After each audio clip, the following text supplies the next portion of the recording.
PT Siskem, nama perusahaan itu akhirnya dipilih majalah SWA sebagai peringkat pertama dari 50 perusahaan kecil menengah dalam program Enterprise 50. Dari luar, bangunan ini tampak sederhana. Tak banyak yang menyangka di dalam gedung inilah sebuah bisnis yang memproduksi bahan-bahan kimia pengolah air sedang dijalankan.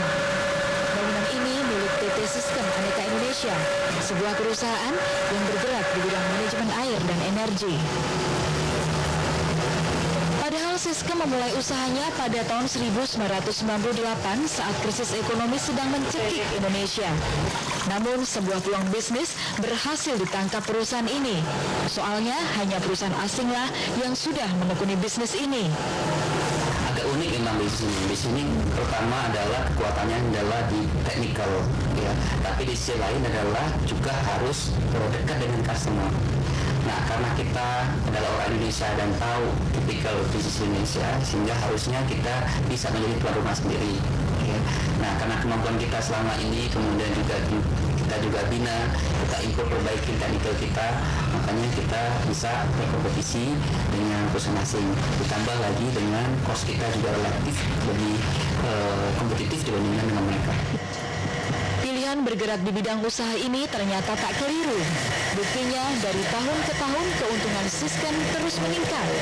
Bahkan pada tahun 2001 lalu keuntungan ini mencapai 23,5%. Singkat kata, hanya dalam tempo 4 tahun Siskem sudah bisa meraup keuntungan 10 kali lipat dibanding saat pertama kali mereka muncul. Kinerja inilah yang membuat majalah SWA tak ragu menempatkan Siskem di peringkat pertama perusahaan kecil menengah dalam program 50 Enterprise. Tapi yang lebih menarik lagi, perusahaan itu kan perusahaan yang cukup unik ya. Dia bergerak di bidang solusi water treatment, di mana perusahaan-perusahaan menengah ke bawah kita belum banyak yang masuk di bidang itu. Jadi Siskem termasuk perusahaan pelopor di bidang itu. Tapi yang lebih penting lagi, selain dia sebagai pelopor, jadi dia dari aspek visi misinya dia bagus, dia sudah mempunyai visi misi yang bagus.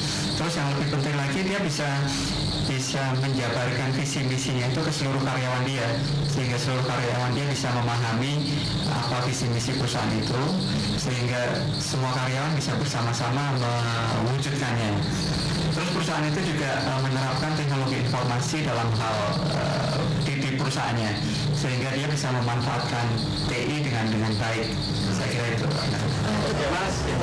Siskem boleh bangga karena perusahaan yang baru berusia 4 tahun ini sudah mempunyai ratusan pelanggan yang tersebar lebih di 20 provinsi.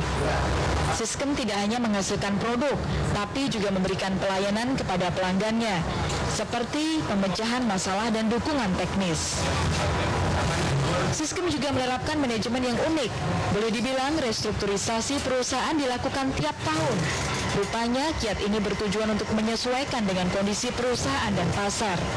Selain itu, Siskem memberikan kesempatan kepada karyawannya untuk ambil peran di perusahaan.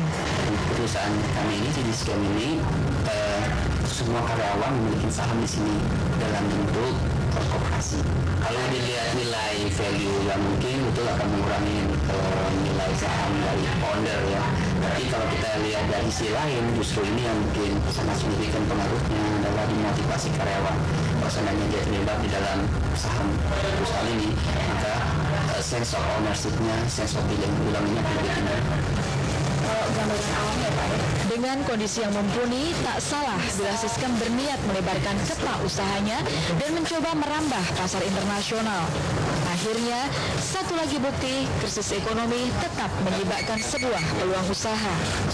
Rudi Juanda, Wahyu Juniawan, Trans TV, Jakarta. Saudara, berita Trans Pagi akan segera kembali dengan berita-berita dari mancanegara, di antaranya tentang serangan angin tornado di Amerika Serikat.